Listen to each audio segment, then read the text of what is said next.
Petualangan maut di Alas Purwo. Matahari sudah mulai merunduk ketika Rudi dan Arman memarkir motor mereka di tepi gerbang Alas Purwo, Banyuwangi. Mereka berdua membawa ransel kecil, kamera, ponsel, dan senter gila.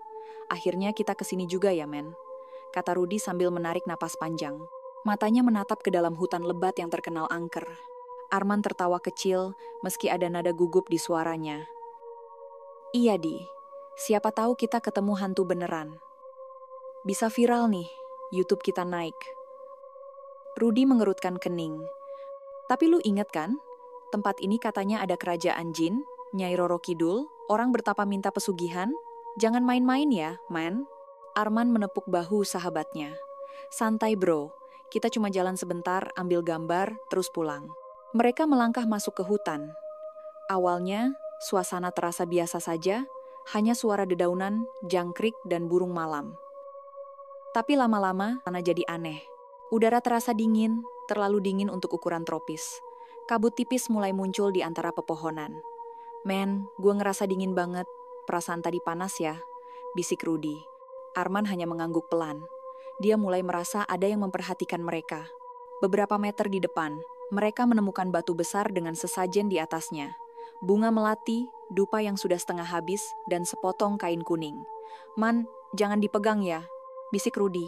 Tapi Arman sudah mengangkat kameranya, memotret dari dekat. Tiba-tiba, dari kamera, dia melihat bayangan melintas cepat di belakang Rudi. Dia spontan menurunkan kamera. Lu ngerasa ada yang lewat nggak barusan? Rudi menelan ludah. Jangan bercanda, men. Tiba-tiba, ponsel mereka dua-duanya mati bersamaan. Senter berkedip-kedip. Kompas digital di jam tangan mereka berputar tak karuan. Kita balik aja, men, kata Rudi dengan panik. Sebentar, bentar lagi, gue mau ambil gambar altar itu. Arman mendekat. Namun, terdengar suara seperti seseorang memanggil. Armaan, Rudi, suara perempuan mendayu-dayu. Dengar nggak? Bisik Rudi. Arman menggigil. Jangan nengok, Di. Katanya kalau ada suara manggil, jangan nengok. Suara itu makin dekat. Mereka menutup telinga, namun tiba-tiba, sesuatu menepuk bahu Rudi dari belakang. Rudi spontan menoleh, dan dia melihatnya. Seorang perempuan berpakaian hijau, rambut panjang, wajah pucat, senyum lebar, matanya merah menyala. Lari, men, teriak Rudi. Mereka berdua lari sekencang-kencangnya, tanpa tahu arah. Mereka terjatuh, berdarah, tapi tetap lari. Kabut makin tebal.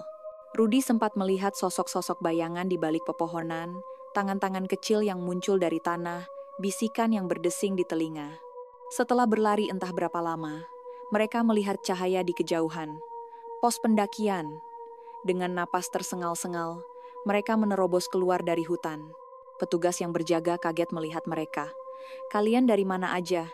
Gila, udah jam 9 malam. Kalian gak daftar di pos kan? Kalau hilang gimana? Rudi gemetar. Pak, dalam hutan, ada perempuan hijau. Dia ngikutin kami. Petugas itu hanya menghela napas panjang. Kalian beruntung masih bisa keluar. Banyak yang gak seberuntung kalian. Mereka berdua akhirnya menginap di penginapan kecil di dekat sana. Malam itu, Rudi duduk termenung di tepi ranjang. Arman sudah tertidur. Rudi memandangi cermin di kamarnya. Dan tiba-tiba, dari pantulan cermin, dia melihat perempuan hijau itu berdiri di belakangnya, sambil mengelus perutnya yang buncit. Rudi membeku, tubuhnya gemetar. Tiba-tiba suara bisikan terdengar dekat telinganya. Kamu lupa aku, Rudi. Kamu tinggalin aku bawa anakmu. Air mata Rudi mengalir. Kenangan lama menyeruak. Salah satu mantan pacarnya, perempuan desa, yang dulu dihamilinya dan ditinggalkan. Perempuan itu tewas karena ayahnya sendiri merasa malu. Kini, dia datang bersama arwah anak mereka yang belum lahir. Arman terbangun, melihat Rudi pucat duduk diam. Di, kenapa? Rudi perlahan menoleh ke sahabatnya, matanya merah. Bibirnya bergetar, suaranya lirih. Dia ikut kita, men. Dia nggak mau aku pergi. Lampu kamar berkedip. Bayangan hijau melintas cepat. Di luar penginapan, angin malam menderu kencang. Suara tawa perempuan menggema di kejauhan. Petualangan mereka ternyata baru saja dimulai,